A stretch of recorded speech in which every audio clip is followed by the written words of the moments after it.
Pour fabriquer du papier, on élabore de la pâte à papier, souvent à partir du bois, puis on traite cette pâte. La première étape est l'écorçage. Les troncs sont débarrassés de leur écorce. Le procédé chimique débute par le déchiquetage. Le bois est réduit en fins copeaux. Dans un lessiveur, les copeaux sont longuement cuits avec des réactifs chimiques qui éliminent les constituants du bois autres que la cellulose.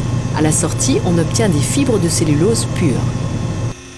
Après élimination des produits chimiques dans un épurateur, on obtient la pâte chimique. On achemine les pâtes vers les piles blanchisseuses. Blanchi et désintégré, le papier recyclé est ajouté aux autres pâtes. On raffine le mélange, les fibres sont hydratées et divisées. La pâte raffinée est à nouveau épurée. Dans la caisse de tête de la machine à papier, on dose les fibres de la pâte. On y ajoute des additifs suivant le papier que l'on souhaite obtenir. La pâte s'écoule ensuite sur une fine toile métallique où elle s'égoutte rapidement grâce à des caisses aspirantes. C'est ensuite le pressage.